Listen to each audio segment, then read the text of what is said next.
Opa! Já se faz a todos.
Oi. Ei. Tá muda a live. Pessoal, tá muda a live aí.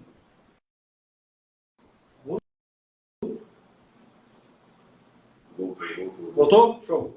Voltou? Beleza. Fernando, conseguiu acessar aí, Fernando? Cheguei. Calma aí que eu vou virar a câmera. Beleza, perfeito, perfeito. Vamos sair dos bônus aí.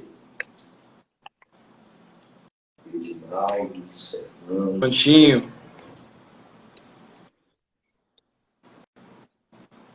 Vai subir nessa live aí, Thiago Neves. Pessoal, vamos compartilhando aí, pessoal. Isso é benção pura. Vamos compartilhar a live aí. Fala, meus queridos. Paz do Senhor para vocês.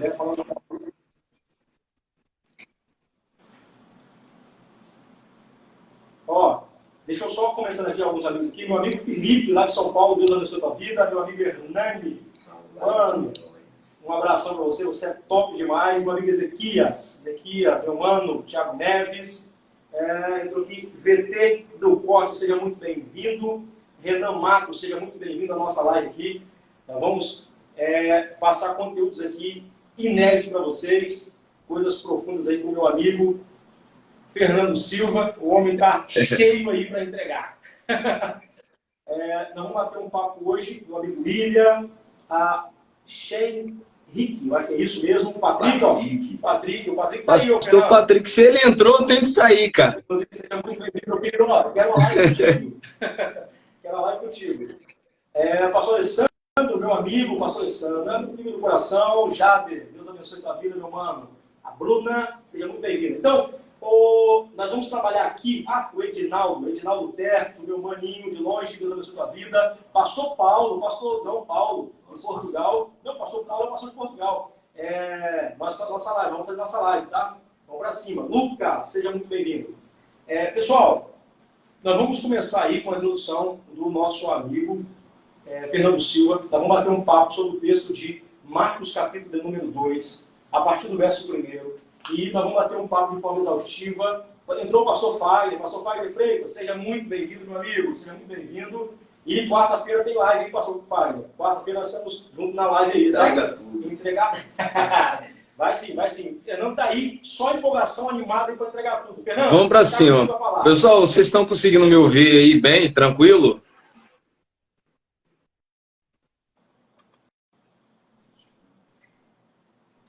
Douglas, vocês estão me ouvindo bem, Douglas? Tá perfeito. Maravilha, tá então. Perfeito. Qualquer coisa vocês podem me interromper, tá bom? Bacana. Beleza. Demais. Primeiramente, eu quero agradecer pela confiança, pela oportunidade de poder estar com vocês aqui. É um projeto lindo que com certeza nasceu no coração de Deus para o coração de vocês. E, sem dúvida, é um projeto que tem edificado muitas pessoas. Pessoas que têm um sonho de se tornar um pregador do Evangelho, ou pessoas que já pregam, mas precisam de um aperfeiçoamento, de conselhos didáticos, que precisam de uma orientação, de um norte, e infelizmente não tem. Então esse projeto, com certeza, é um projeto como luz para a vida de muitos jovens, muitas pessoas que pretendem buscar um aperfeiçoamento no ministério da pregação. Tá bom? Quero parabenizar ambos, que Deus possa vos abençoar de uma forma muito especial. Tá? Pessoal, ao nosso público, Deus abençoe vocês. As considerações iniciais foram dadas aí pelos nossos irmãos. Na medida que vocês forem entrando, nos ajude a compartilhar essa live. Nossos queridos pregadores que estão presentes conosco, que Deus os abençoe. Meu total respeito a todos vocês, em nome de Jesus. O tema que nos foi proposto a respeito do paralítico de Cafarnaum é um tema de uma importância sublime. Nós encontramos aqui muitas aplicações, um texto cheio de revelações que nos trazem uma estabilidade muito grande no que se diz respeito à aplicação para os nossos dias atuais. Mas é importante, meu amigo Douglas, meu amigo Felipe, ressaltar que, assim como a pregação, esse nosso diálogo aqui, ele é dividido entre 3 tópicos, que são 3 tópicos principais de uma mensagem. Não existe a possibilidade de pregar sem esses 3 princípios, que é a introdução, aplicação e conclusão. Então, assim como a nossa mensagem, essa nossa live, com certeza, será dividida entre essas 3 raízes, no preparo, na homilética de uma mensagem. É claro que nós vamos usar aqui a hermenêutica, a homilética, a exegese. Nós conhecemos bem essas ferramentas e eu sei que servirá de edificação para a vida de muitas pessoas concernente a essa temática que preparamos para vocês hoje. Marcos capítulo 2, eu não sei se vocês vão utilizar esse tema dos evangelhos, mas eu vou me ater a ele com a base de Marcos capítulo 2, que fala-nos a respeito da cura do paralítico de Cafarnaum. Tá? É importante ressaltar que esse paralítico, ele vivencia tempos difíceis, a vida que ele está tendo é uma vida totalmente disfuncional, tem certos períodos da vida que ele não tem contentamento em vida por saber a respeito da sua paralisia, e me chama muito a atenção a questão de Jesus ter que ir outra vez em Cafarnaum. Isso aqui é muito interessante. Algumas linhas apontam Cafarnaum como uma moradia de Cristo. Uns dizem que essa casa que Jesus está é uma casa de Pedro. Eles apontam essa casa como uma casa de Pedro. Quando Cristo chama Pedro ao ministério evangelístico, ao ministério apostólico, Pedro tem uma casa à beira do lago, e segundo uns apontamentos teológicos, essa casa era uma casa de Pedro, onde Pedro tinha vários quartos dentro da sua casa, e ele convida Cristo para entrar na sua casa. Outros apontamentos teológicos apontam essa residência como a residência do próprio Cristo, onde Cristo iria para poder descansar após as suas viagens missionárias, as suas viagens evangelísticas. Independente se era a casa do próprio Cristo ou a casa de Pedro, é importante ressaltar que Jesus está indo a essa casa para poder descansar de uma das suas viagens. Porém, a multidão, sabendo que Jesus estava ali, o texto é categórico em dizer que a multidão vai até essa casa a ponto de querer ouvir uma palavra da boca de Jesus. Isso aqui me encanta, porque por mais que a multidão sabia ou soubesse que Jesus estava ali para um descanso provisório, para um descanso em um curto período de tempo, eles estão atônitos para ouvir uma palavra que teria que sair da boca de Jesus. E o texto diz que por conta dessa necessidade, eles entram dentro desta casa a ponto de ir até a porta da casa ser impedida. Ou seja, depois que a multidão entra, não dá para entrar e não dá para sair.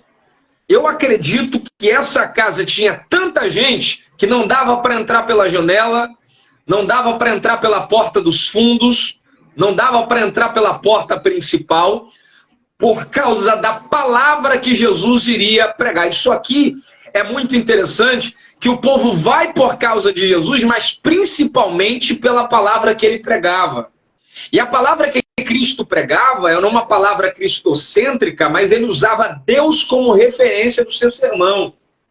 Isso aqui é a base principal das mensagens de Cristo. Deus sempre será, ou sempre foi, a base principal das mensagens de Jesus. Então, se nós olharmos lá a respeito de quando Cristo estava pregando à beira do lago de Genezaré, que mais tarde seria denominado como o Mar da Galileia, Cristo está pregando e a multidão estava no espaço geográfico tomando todo o contexto a ponto de empurrar a Cristo para dentro de um propósito que era o barco de Simão. Então Cristo estava nos lugares aonde a multidão ia para poder fazer com que a palavra fosse mencionada. Então eu queria, nessa rápida introdução, expor algo muito interessante aqui a respeito da multidão, porque a multidão, meus amigos que estão conosco aqui nessa live, a multidão nunca vai ser um empecilho no seu habitat natural. Eu costumo dizer que a multidão é uma massa de manobra que nos conecta junto ao propósito. Se nós lermos o evangelho que Lucas escreveu a respeito de Jesus, capítulo 19, foi por causa da multidão que Zaqueu subiu em uma figueira. Porque ele, percebendo que a multidão estava ali, ele sobe em cima de uma figueira para poder ver Jesus, e quando ele sobe em cima de uma figueira, Jesus chega, e Jesus grita em alto e bom som: Zaqueu, desce depressa. A pergunta que eu faço é, quem foi o X9 que falou que quem estava em cima dessa figueira era Zaqueu? Qual foi a pessoa que foi nos ouvidos de Jesus e disse para Jesus que era Zaqueu que estava em cima de uma figueira?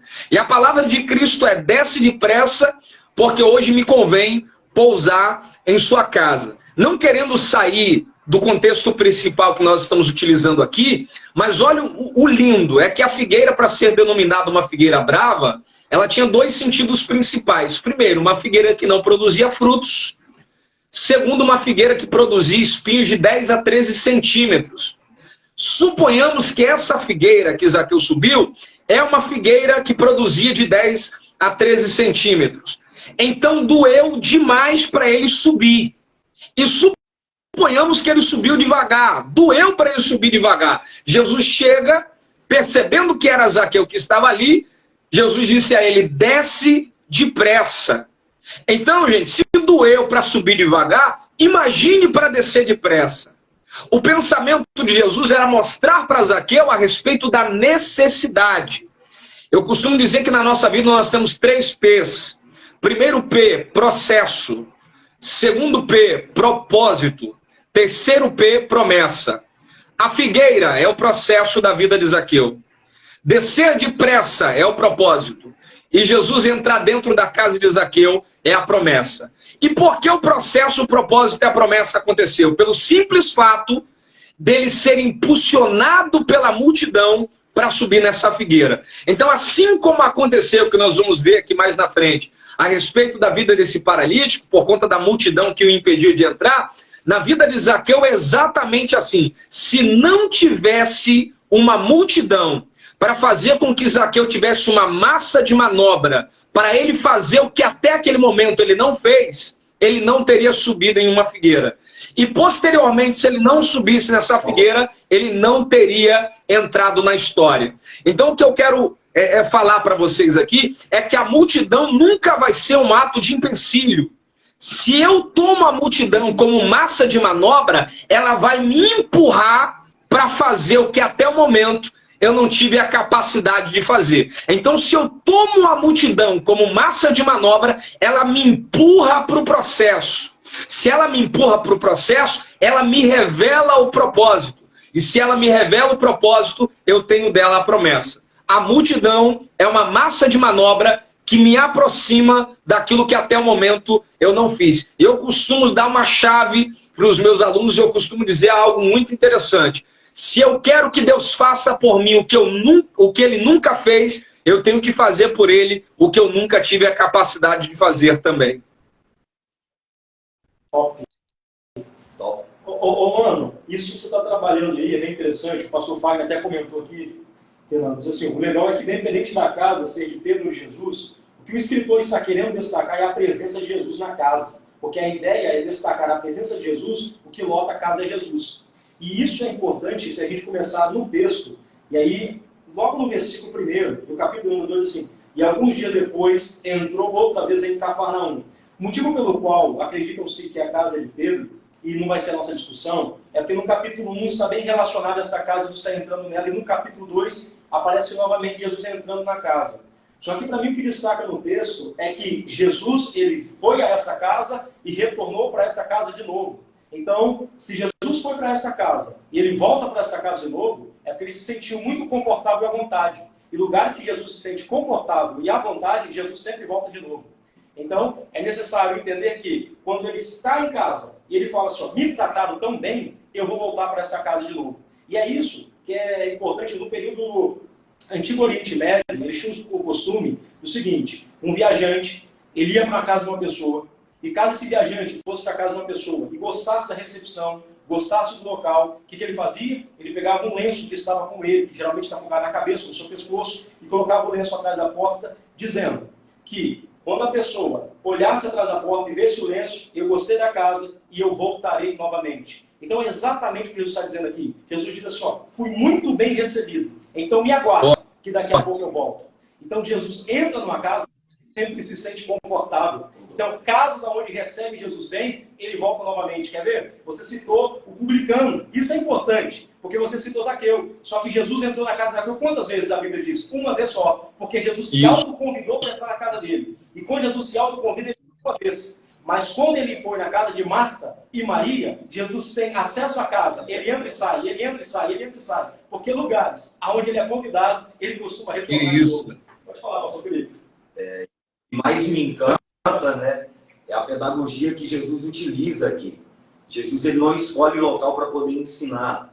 Pode ver, muitas das vezes a gente encontra dentro dos evangelhos Jesus ensinando na praia. A pedagogia dele é totalmente diferente. Mas ainda dentro aqui do versículo 1 do Evangelho de Marcos, capítulo 2, o que também me chama muito a atenção é essa palavra, soube-se que estava em casa. Aqui traz a ideia que teve um informante, teve alguém que comunicou que Jesus estava em casa. E o mais interessante, Douglas e Fernando, e o público que nos ouve, que quem informa não aparece o nome.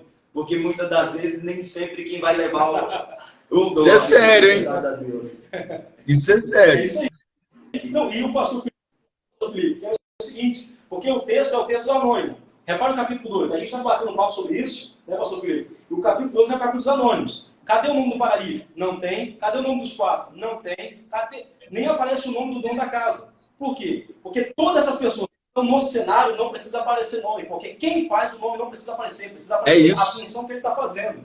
Então o indivíduo é o seguinte, o nome dele não aparece, mas ele está trazendo a galera para ver Jesus. O nome dos 4 não aparece, mas ele está trazendo o homem para ver Jesus. Então, não importa se o nome aparece, o que você está fazendo. Pode entrar, pastor. Isso é forte. Não, você falou algo muito interessante aí a respeito do costume do lenço dobrado atrás da porta. E se nós olharmos para um contexto de aplicação aqui, nós podemos usar a crucificação de Cristo como a maior porta da história. Porque quando Cristo morre na cruz do Calvário, e ele libera a palavra a respeito do tetelestai, a missão cumprida, se olharmos em uma visão de aplicação, na cruz do Calvário, Jesus toma como porta e dobra esse lenço atrás dela, dizendo, eu estou indo agora, mas pode ficar tranquilo que eu vou voltar para buscar vocês. Isso aqui faz muito sentido. E o pastor Felipe falou algo muito importante aí, a respeito de Jesus não escolher lugar para pregar o evangelho. Isso aqui é de extrema importância, principalmente para os nossos dias atuais. Jesus é flexível a entender que ele não precisa de uma multidão, ele não precisa também de um local específico. E se você olhar dentro do contexto do ministério de Jesus, o lugar que ele menos pregou foi nas igrejas, ou nas sinagogas, nos santuários. A virtude de Cristo se resumia exatamente a estar junto com a multidão, a estar nas ruas, a estar próximo do seu público, né? E essa questão de ser anônimo, isso aqui me encanta, porque desde o Antigo Testamento, Deus sempre tem por intermédio de Cristo, uma peculiaridade de usar quem não tem nome. A gente pode usar aqui vários exemplos como ato de aplicação bíblica, como, por exemplo, um exemplo que muito me encanta, Douglas e Felipe, é a questão da menina, né, que foi tomada por Naamã. Essa menina aqui, ela é de extrema importância para o ministério de Naamã, porque diz o texto que eles vão guerrear, eles trazem ela escrava, né? Ela entra dentro da casa de Naamã como escrava, só que ela tem uma coisa que Naamã não tem. Porque quando ela percebe que Naamã é leproso, ela diz: quem dera se o meu senhor fosse até em Samaria, porque lá em Samaria tem um profeta. Então o que é que uma anônima tem? Ela tem um endereço. O segredo está no endereço. Porque Naamã, eu arrepiei, hein? Arrepiei. Naamã, ele é um camarada de patamar elevado, né? Ele é respeitado. E o pastor Fagner, eu não sei se ele está aqui conosco ainda, eu estava escrevendo um livro sobre Naamã, e foi o pastor Fagner que deu um tema para esse livro: Vencedor na rua, perdedor em casa. Isso aqui é de extrema importância, porque Naamã, ele é um vencedor do lado de fora e é um perdedor do lado de dentro. Quando essa menina anônima percebe que ele é um perdedor do lado de dentro, ela mostra para ele o endereço. Tem uma anônima no texto, na vida de Naamã, que tem uma coisa que o chefão do exército não tem. Ela tem o endereço do milagre. E olha só, se vocês pararem para analisar o texto, isso aqui tá de cara, gente. Eu acredito que a Bíblia não é só como se lê. Há uma necessidade de ter uma inspiração de Deus para ler a Bíblia. Então, citando a respeito desse gancho aí que o pastor Felipe falou sobre anônimo, perceba no texto, ela tinha tudo, pastor Felipe, para olhar para Naamã e falar para ela assim: olha, você me tirou de dentro da minha casa, acabou com os meus sonhos, né, fazendo um paralelo aqui. Eu estava prestes a fazer uma faculdade, eu estava perto de casar, eu estava perto de realizar os meus sonhos dentro da minha casa. Você me tirou da minha casa e me trouxe aqui para que eu fosse escrava de vocês. Então ela poderia pagar o mal com o mal, não mostrando para ele o endereço do milagre que ela tinha. Ela é escrava, mas só ela tem o endereço. E o que me encanta é que ela não paga o mal com o mal. Eu acredito que ela disse assim: não é porque você deixou de fazer por mim que eu vou deixar de fazer por você. Pega a caneta e o papel que eu vou te mostrar o endereço. Deus tem essa peculiaridade de mostrar, de usar pessoas anônimas. O rei de lá também não tinha o endereço, né? Mas ele escreve uma carta. Essa menina anônima, ela nunca entrou dentro da casa do rei. Ela nunca entrou no palácio, porém a voz dela foi. Por ser anônima. Então, para você que está nos ouvindo aqui, essa live é profética. Eu acho que eu posso profetizar aqui. Eu sou meio maluco aqui e eu quero profetizar para você que está se achando anônimo. Você não tem noção da ferramenta que você tem em mão sendo anônimo. Porque muitas vezes Deus quer usar você para vasculhar e mexer na mente de quem está dentro do reinado. Mexer na mente de quem está dentro do palácio. Mexer na mente de quem tem patamar elevado. Então, se alguém te prejudicou um dia, Douglas, eu quero ser profeta aqui. Eu preciso de ser profeta. Se alguém te prejudicou um dia, não pague o mal com o mal. E essa palavra é profética, pastor Felipe. Pagar o mal com o mal pode até ser justiça, mas pagar o mal com o bem é graça. Então anota o papel e dá o endereço para quem precisa. É forte. Pode pegar, pode pegar. E você vê que muitas das vezes quem está em anônimo faz mais do que quem está em evidência. Muitas das vezes a pessoa precisa de um nome, de um rótulo para poder fazer. E tem muitas pessoas que não têm nome, nem rótulo, nem cargo eclesiástico e acabam muito mais do que aquele que tem. Muito mais. E é interessante, ontem eu estava ministrando na minha igreja sede, já me empolguei, hein? Já estou em casa. Ontem eu estava ministrando na minha igreja sede, ministrei a respeito da conversão de Saulo, em Atos capítulo 9. Não tem muito a ver com o que nós estamos falando aqui, não estamos falando sobre algo a respeito de queda, mas em Lucas 9, em Atos 9, a Bíblia diz que Saulo, caindo em terra, ouviu a voz. Caído em terra, ouviu a voz. Ou seja, não é porque ele caiu que ele deixou de ouvir. E essa questão de anônimo é interessante, porque às vezes tem anônimo que está caído, que está ouvindo mais coisas do que muito crente de pé. Meu Deus do céu, né? A gente tem que ter essa sensibilidade. Não é porque existem pessoas que estão de pé, que têm nome, que têm peso em nome, que tem uma certa fama, um certo reconhecimento. Tem muita gente no anonimato que está ouvindo muito mais coisas da voz do que muita gente em pé. A voz, Douglas, a voz é para todos. A questão é ter a sensibilidade para saber ouvir ela. E quando a gente entra nessa questão de anônimo, de ouvir, não é só ouvir, é também ter uma sensibilidade de ver por intermédio daquilo que está ouvindo. Porque as pessoas que estavam com Saulo a caminho de Damasco, diz o texto que elas ouviram, mas não viram. Porque o problema de Saulo é carregar pessoas que não têm poder para ver. E não dá para andar com gente que não tem visão, gente. Isso aqui tem matado a excelência do cristianismo. Andar com pessoas que não enxergam. Ouvem, mas não enxergam. Ouvir é bom, mas enxergar ouvindo é melhor ainda. É melhor ainda. Forte demais. Ô, Fernando, isso é importante, você trabalhando essa ideia, porque o texto diz o seguinte: quando Abraão está andando com Ló, e de repente eles têm que se separar, porque Deus permite que aconteçam algumas brigas, e algumas brigas, algum tipo de contenda é Deus permitindo para que você tenha uma ruptura. E nessa ruptura, o texto diz o seguinte: quando eles se separam, o texto diz, e Abraão olhou para cima. Mas é um detalhe assim, que a gente precisa perceber no texto, porque enquanto ele está andando com Ló, ele não olha para cima. Ele só começa a olhar para cima depois que ele se separa de Ló. Então, Deus precisa cortar alguns bloqueios, Deus precisa cortar algumas pessoas que estão do nosso lado, porque se ele não cortar, você não tem a capacidade de ver. Muito sério. Muito sério.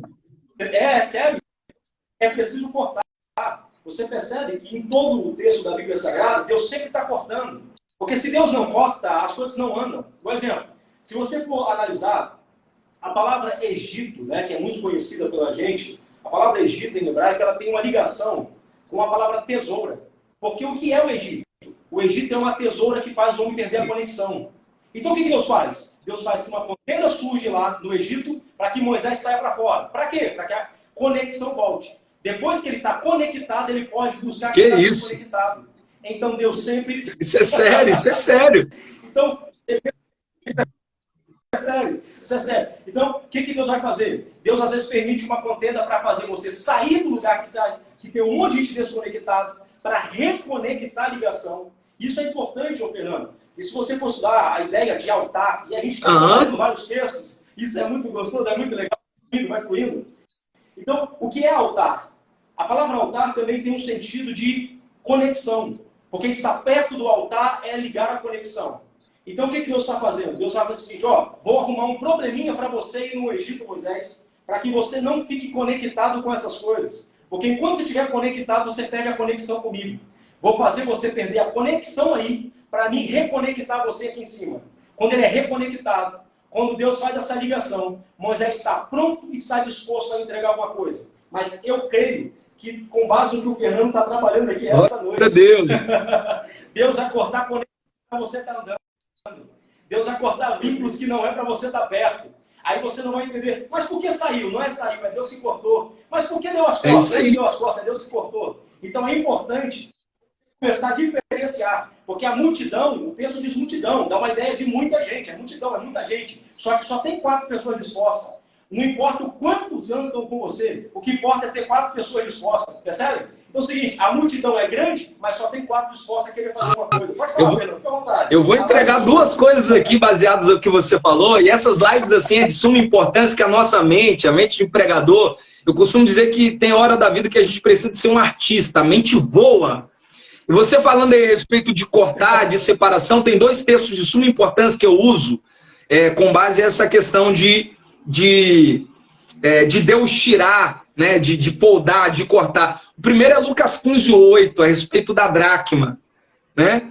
Ela perdeu a dracma está perdida, entendeu? E o texto diz que depois que ela encontra a dracma, ela vai dar uma festa, e ela diz assim, alegrai-vos comigo, porque eu achei a dracma perdida. Agora, se nós analisarmos o texto, ela perde a dracma sozinha.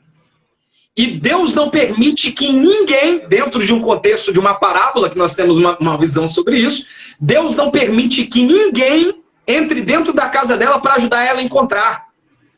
Ela tem uma noção, se eu fui mulher para perder, eu também vou ser mulher para ir atrás do prejuízo e para procurar o que eu perdi. Agora a questão, Douglas e Felipe, pastor Felipe, a questão é ter maturidade de entender. Deus não permitiu que ninguém me ajudasse a procurar. Mas isso não significa que eu não posso convidá-los para a festa. Porque eu perdi para ganhar. Eu perdi para ganhar. Então tem momentos da vida que Deus nos faz perder para não nos perder por aquilo que a gente perdeu. Se ninguém anotar isso aqui, a gente vai sair da live agora. A gente vai sair da live agora. Então Deus está te fazendo perder, porque se Ele não te fizer perder, Ele vai te perder por aquilo que você vai perder. Isso aqui é lindo. E outro texto que eu amo, pastor Felipe, eu amo esse texto. Amo esse texto. Pastor Patrick está conosco aqui. Pastor Patrick, sai daqui em nome de Jesus. Tem outro texto, Douglas, que eu acho lindo a respeito dessa questão de Deus tirar. É muito lindo de verdade. Segundo Reis, estava aqui, o ventilador passou. Segundo Reis, capítulo 6. Olha o que o texto diz. E disseram os filhos dos profetas a Eliseu: eis que o lugar em que habitamos diante da tua face é pequeno para nós todos. Vamos, pois, até o Jordão e tomemos de lá, cada um de nós uma viga, e façamos-nos ali um lugar para habitar. E disse ele, ide.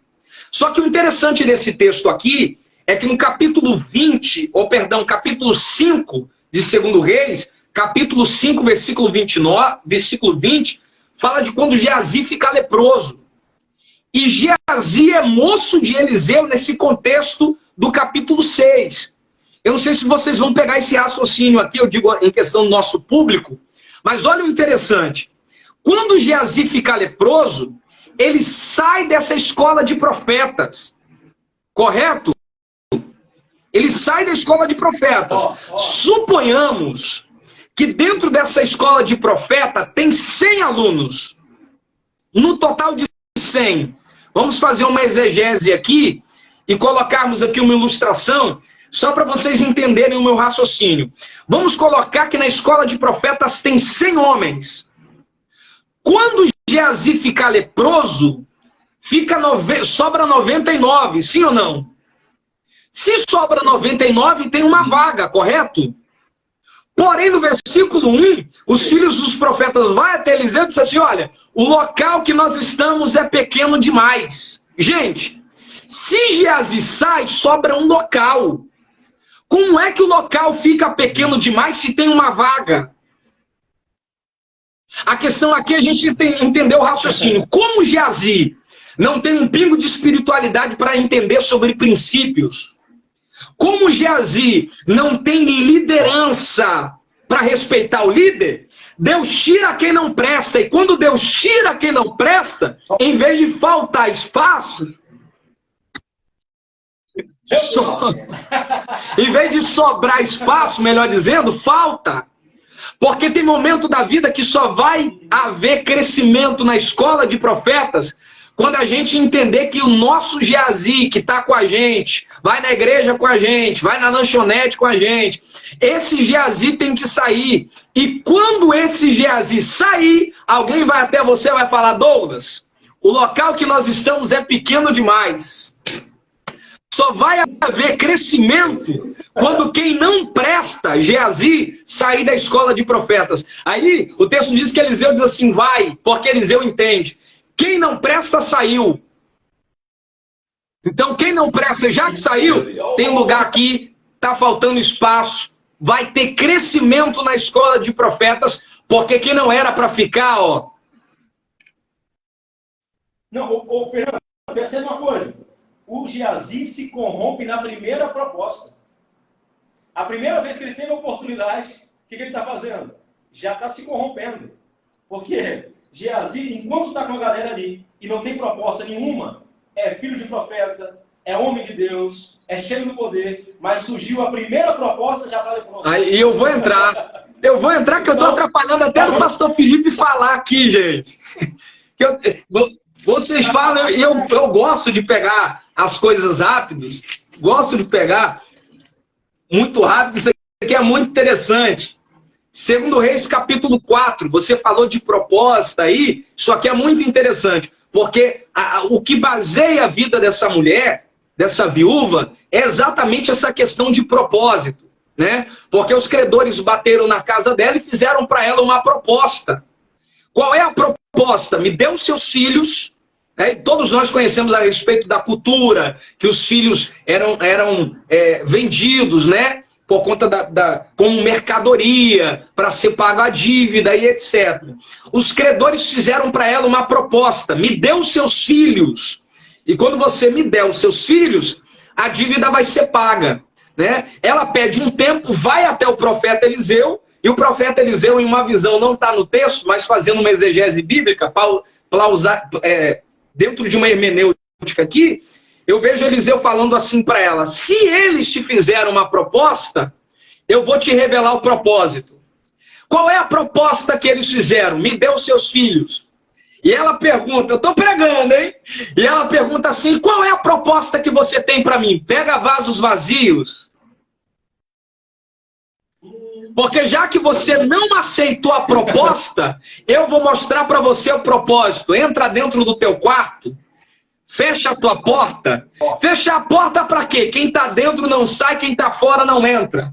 E qual é o segundo conceito de fechar a porta? É que quem está do lado de fora da porta e que não te ajudou a pagar a dívida, também não é digno de ver o azeite sendo multiplicado.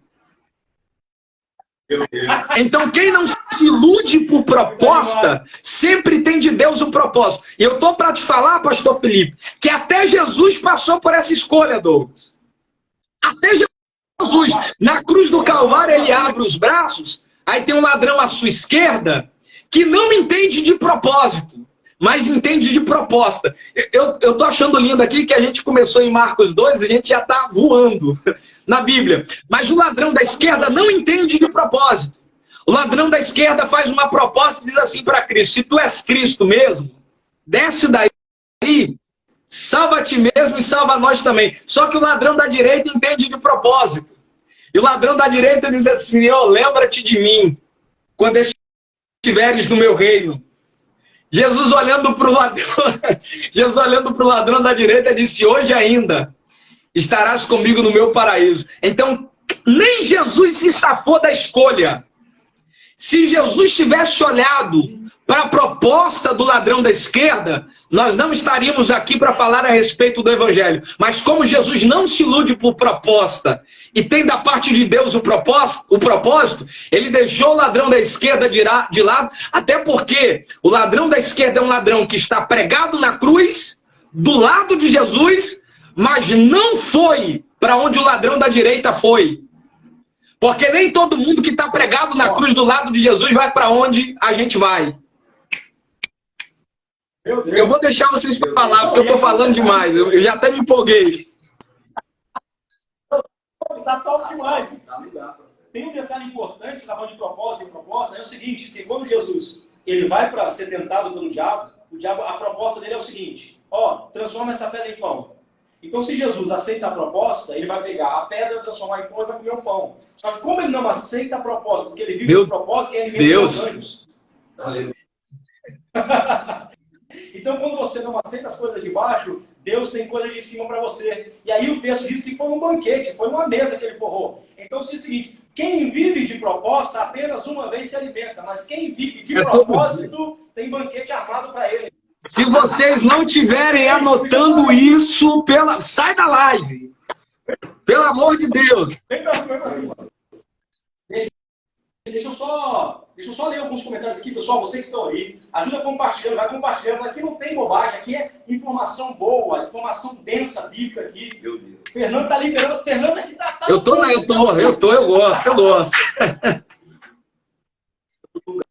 Tá dando lugar pro posto. Deixa eu só ler um comentário aqui do meu amigo pastor Anderson, que ele fez um comentário exatamente igual tá no meu post aqui. Ele diz assim, ó, pastor Douglas, os amigos eram os pés e mãos que voto necessitado.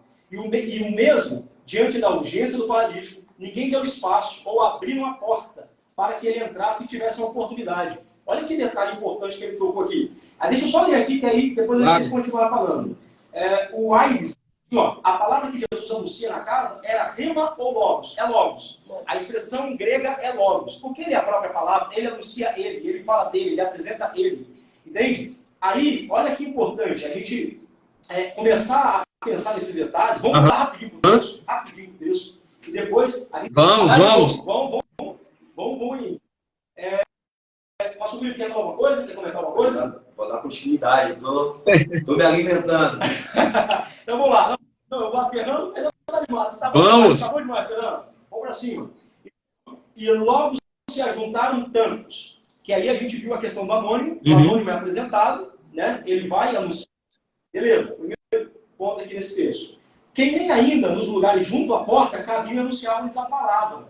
Só que aí tem um detalhe, Fernando, que é o seguinte: a presença de Jesus atrai a multidão, mas o que segura é a palavra. É a palavra. Só que, entende? É a mesma coisa que acontece com o tanque de Betesda. O tanque de Betesda, o local, ele faz as pessoas irem. Só que o único que prende o indivíduo é a palavra. Então é o seguinte, pode ter o movimento, que o movimento é bom, pode ter o glória, pode ter o aleluia, mas o que prende o povo, o que segura o povo é a palavra.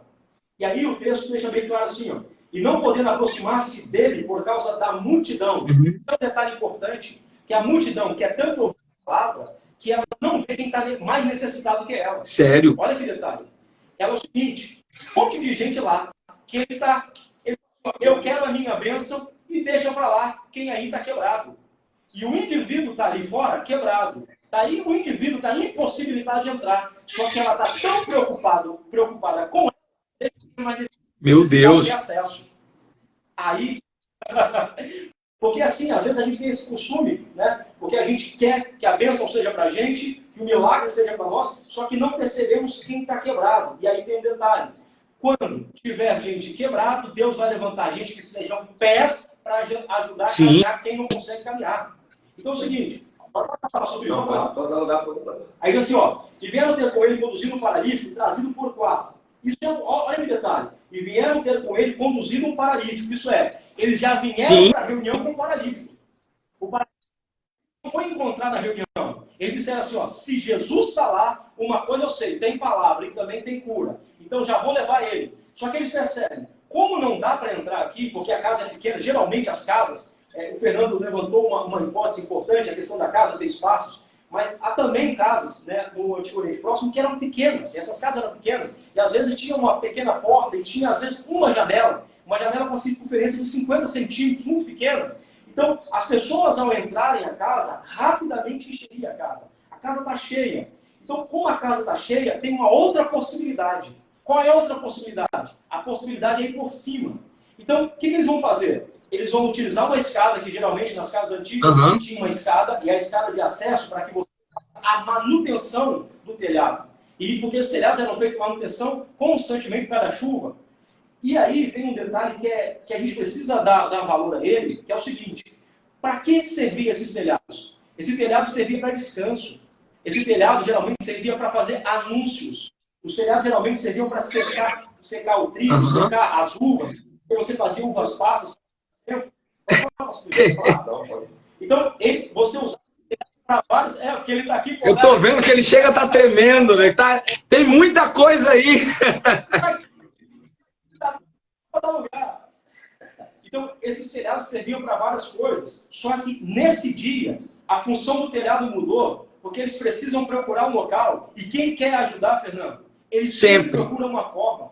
Quem quer fazer alguma coisa, ele para de dar desculpa e faz alguma coisa. Aí ele fica assim: eu não faço por isso, eu não faço por causa da minha mulher, eu não faço por causa do meu marido, eu não faço porque a igreja é longe, eu não faço por isso. Ele sempre quer dar uma desculpa, mas quem quer fazer, não importa. Como é que estava o telhado? Está lacrado. Mas para quem quer ter acesso a Jesus, ele quebra todo o lacre para entrar, para ter acesso à presença. Não, tem algo de extrema importância que você ressaltou aqui. Eu até falei sobre essa questão da multidão ser massa de manobra, porque, pastor Felipe, a multidão só para quem não tem flexibilidade para procurar uma segunda opção. Nem sempre Deus vai falar com a gente na primeira vez, na primeira opção. Nós temos que ter um plano B. Qual é o plano B dos 4 homens que carregam o paralítico? É ir por cima. Isso aqui é interessante. Porque se nós olharmos dentro de um apontamento profético, nós precisamos de entender que a necessidade dos 4 era aproximar o paralítico de Cristo. Era a necessidade principal. Existem alguns teólogos que eles afirmam que esses 4 homens foram conduzidos também por algumas pessoas por conta do peso da cama. Então existiam aqui 3 ministérios. Primeiro ministério, quem conduz quem está conduzindo. Segundo ministério, quem está conduzindo o paralítico. E o terceiro ministério, o ministério da cama, quem está em cima da cama. Os 4 homens foram até esta casa. Aí olharam na porta, é o texto que está dizendo, gente. O texto diz: meu amigo pastor Eliseu Lima acabou de entrar aqui, um excelente exímio expositor da palavra. Deus abençoe o pastor Eliseu.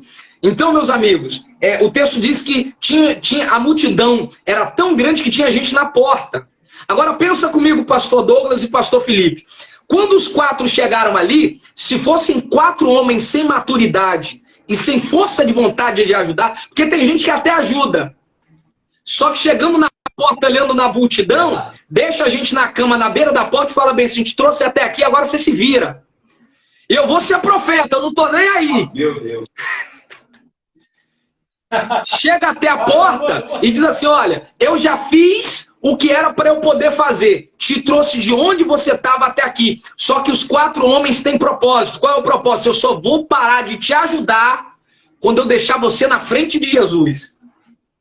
Eles olhando para a porta, pega o meu raciocínio. Gente, se vocês não estiverem anotando essas pérolas, pelo amor de Deus, eles olharam para a porta e eu imagino o pastor Felipe, um olhando para o outro e dizendo assim: não tem como ir por baixo. Se não tem como ir por baixo, Fernando, eu vou por cima.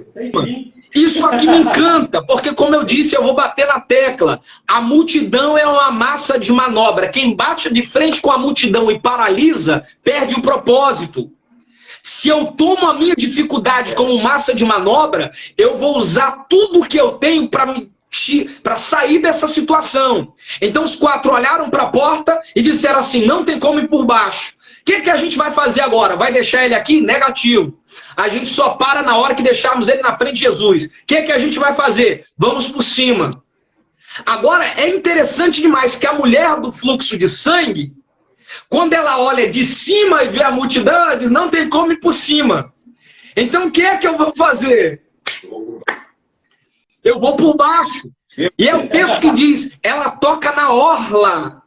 Ela toca na orla das vestes de Jesus. Então, para os 4 homens, não tem como ir por baixo, eu vou por cima. Para a mulher do fluxo do sangue, não tem como ir por cima, então eu vou por baixo. Entrega. E eu queria enfatizar aqui, você falou que era tantos que ficaram próximo à porta. E tem um detalhe aqui que eu me lembrei, e me trouxe à memória, que pelo menos no costume antigo, nas portas das casas de Israel era colocada a mezuzá. Até nos dias ordiernos também é colocada a mezuzá. E o que era a mezuzá? Era o chamar Israel, que é Deuteronômio 6, versículo 4, que quer dizer, ouve Israel, o Senhor é o nosso único Deus. Então, mesmo que está na porta, que mas isso? Forte!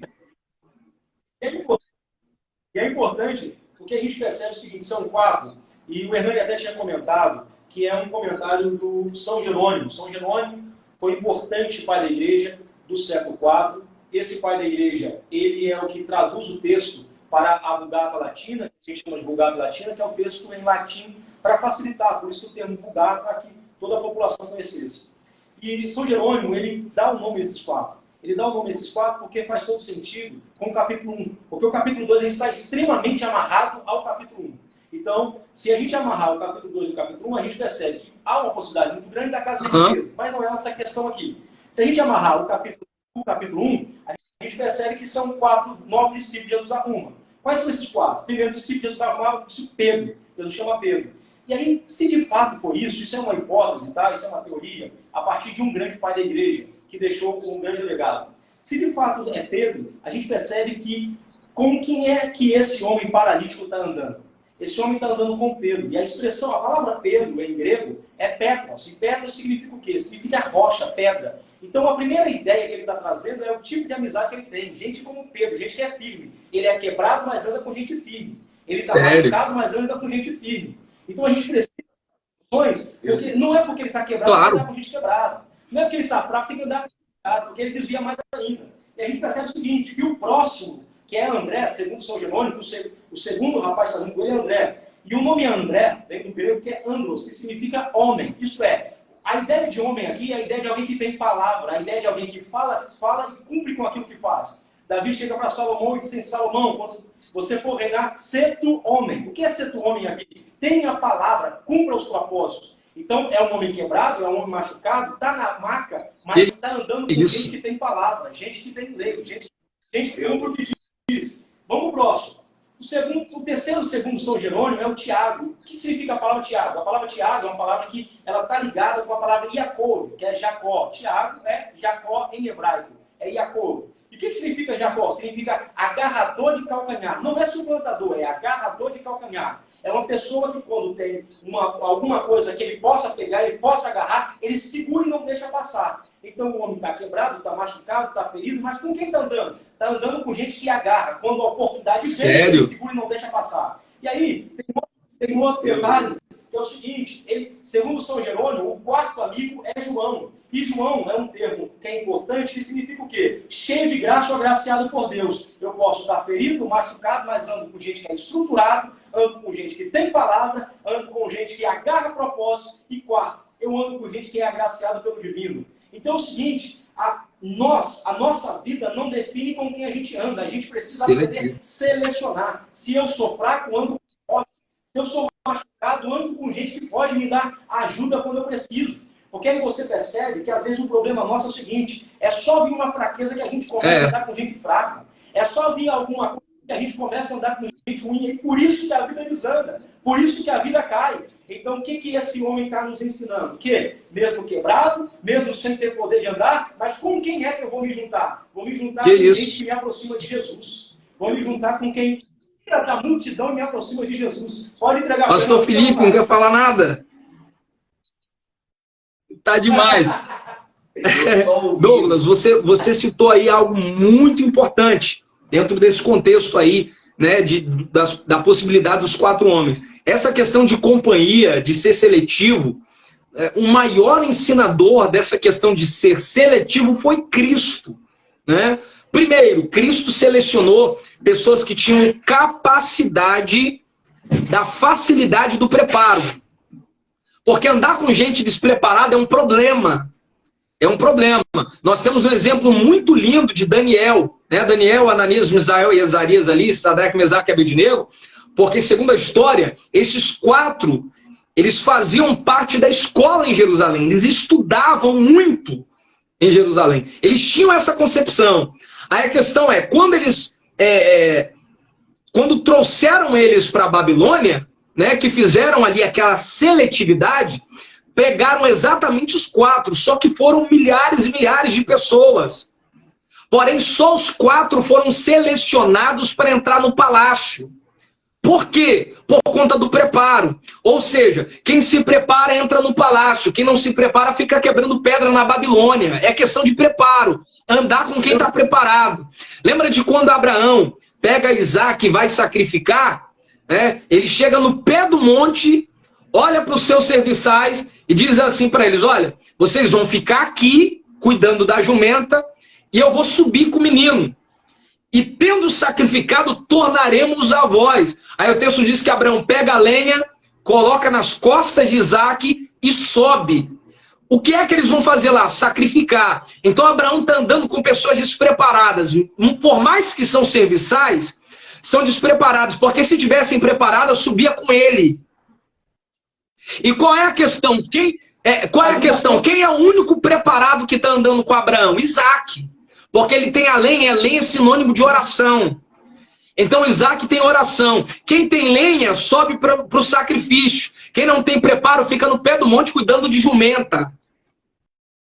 E quem não pegou isso aqui não pega mais nada. Mas, tipo assim, Jesus, ele foi o maior ensinador dessa questão de preparo. Maior ensinador, de andar com quem está preparado, de andar com quem está pronto, de andar com quem acrescenta.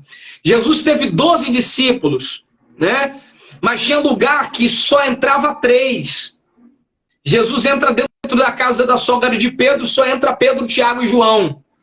Jesus está pregando o sermão das bem-aventuranças em Mateus 5, lá estão os 12.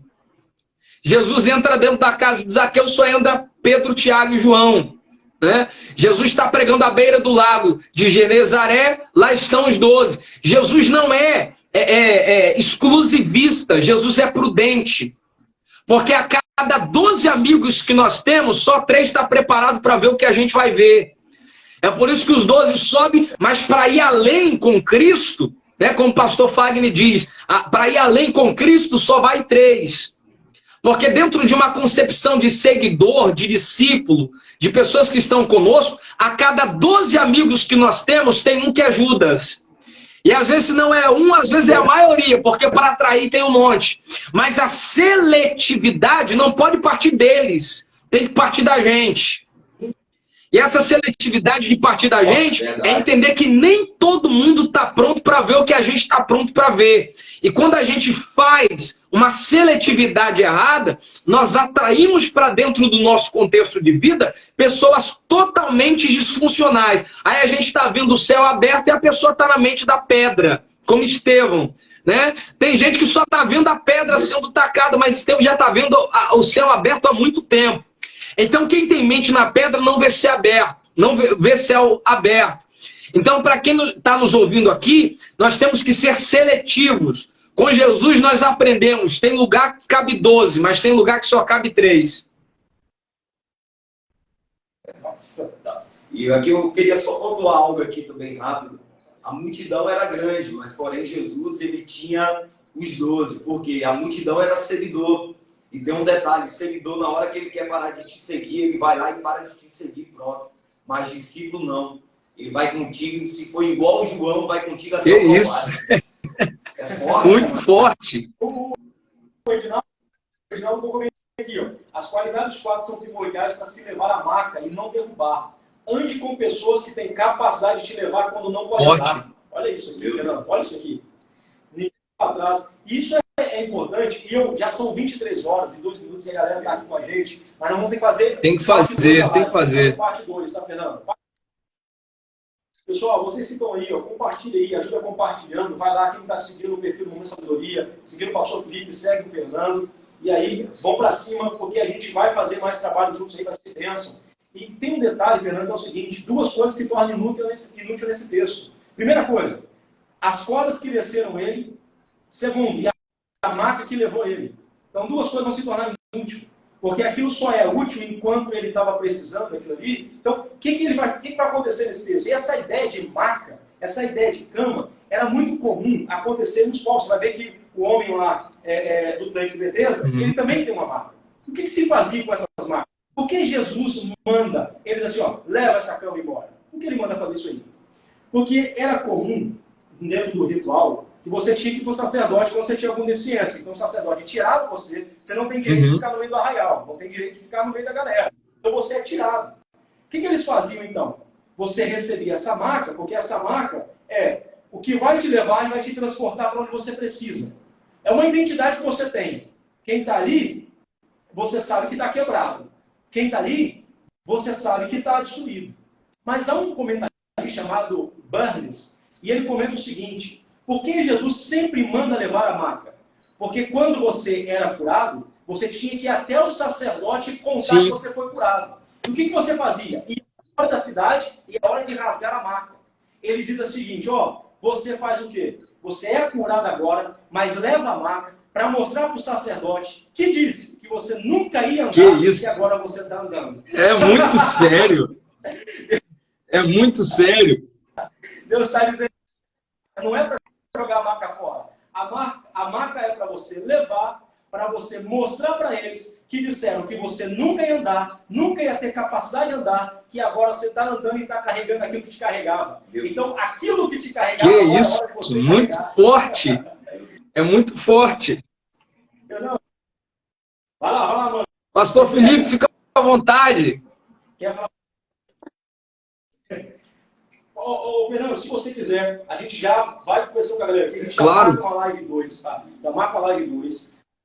Porque, assim, tem muitos detalhes, tem muitas coisas lá no texto. A gente pode também muita coisa. A gente trabalhar a estrutura desse texto aqui, trabalhar a questão de como era feita essa casa, de como era trabalhada, mas também não só isso, trabalhar o texto de Marcos. Porque o livro de Marcos, ele é um livro em que Jesus está sempre fazendo diversos milagres. E os milagres que Jesus faz em Marcos sempre são milagres imediatos. Jesus está sempre andando muito rápido em Marcos, muito rápido.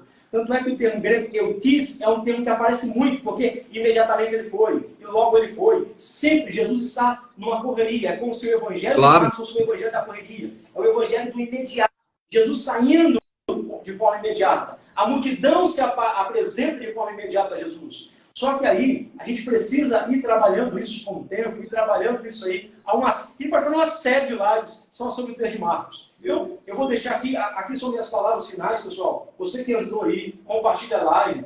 Essa live ela vai ficar também no nosso canal no YouTube, tá? Nosso canal no YouTube, o pastor Felipe, juntamente comigo, nós estamos numa parceria para trazer pregadores bons aí, Fernando. Claro. Bons pregadores aí, indica bons a gente aí abençoando a vida do povo. Então aqui, pessoal, é 0800, é para você pegar informação, anotar aí para você pregar, fazer sermões, para você fazer seu estudo com profundidade. Então, agora estou escutando aqui, ó, o Patrick. Eu quero o Patrick aqui, Fernando. Quero o Patrick aqui para descascando, debulhando os segredos aí. Fernando, fica à vontade, quiser finalizar, quiser fazer aplicações. Leva o pastor Patrick, que o homem é diferente. O homem é diferente. Ele é diferente. Eu vou fazer as minhas considerações finais também, meus amigos. Só que antes, eu preciso de tirar esse homem de dentro dessa casa, cara. Eu preciso tirar ele, porque a questão de quando eles chegam, né, na porta, eles chegam na porta, tem a multidão, como já foi dito aqui, entendeu? E na hora que Jesus cura ele, que não vai dar tempo da gente falar aqui, mas a questão de perdoar estão os seus pecados, tem um segredo muito grande aí, que Jesus perdoa primeiro para curar depois, né? Tem um segredo aí. Só que o que me chama a atenção são duas coisas que são de suma importância. E para eu fazer as minhas considerações finais, eu vou falar sobre isso aqui. Primeira coisa, Jesus está curando o homem na frente dos fariseus. E os fariseus, eles iam nas reuniões para poder ver pelo menos um erro de Cristo. Porque o maior objetivo dos fariseus é apontar erro. Então, se na reunião tem gente dentro da casa para apontar erro, tem gente que está do lado de fora tentando entrar para ajudar alguém. E na hora que Jesus cura ele, a pergunta que eu faço é, ele saiu pelo telhado de novo ou não? Ele saiu pela porta dos fundos? Ele saiu pela janela? Porque na hora que eles tentaram entrar, talvez o diácono da casa, olha a exegese bíblica, hein, gente? Pelo amor de Deus, vamos trabalhar a exegese. O diácono da casa disse assim, não tem como entrar, a casa está cheia, está lotada, não tem vaga, não tem ingresso, não tem lugar, não tem espaço. Aí eles foram pelo telhado. Na hora que Jesus faz o milagre, o paralítico levanta e ele passa onde? Exatamente pela porta da frente. Ou seja, até te impediram de entrar, mas não vão te impedir de sair. De forma alguma. Meu Deus. E quem entrou deitado? De pé. Meu Deus.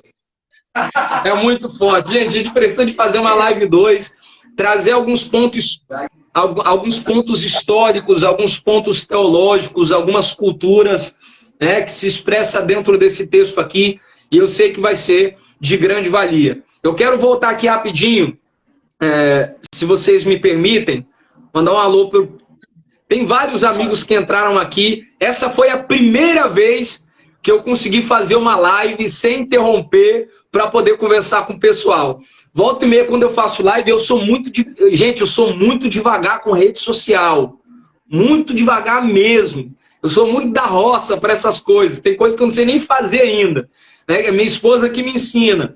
Mas eu tenho uma dificuldade de ir falando aqui, a pessoa vai falando, eu quero agradecer a pessoa, mas eu vou abrir esse espaço aqui. Pastor Patrick é um grande amigo, nós tivemos com ele sábado lá no Papo de Pregador. Já quero até indicar o pastor Felipe e o evangelista Douglas para estarem lá nos próximos Papos de Pregadores lá, que é, poxa, um projeto excepcional, tá bom? O diácono Mário Vito, que está aqui também conosco, participou da live, vi que ele reagiu aqui algumas vezes. Nós temos alguns amigos aqui, o Ezequias, eu fiquei muito feliz de saber que o Ezequias estava conosco aqui também, né? Glória a Deus por isso. Vi aqui o evangelista Alex Souza, vi o Gilbert, que entrou aqui também, não sei se ele está conosco ainda, que Deus abençoe. Sulamita estava conosco aqui também, o Douglas Magno Crispim, Deus abençoe a vida de vocês, enfim, todos os irmãos que estevem conosco aqui.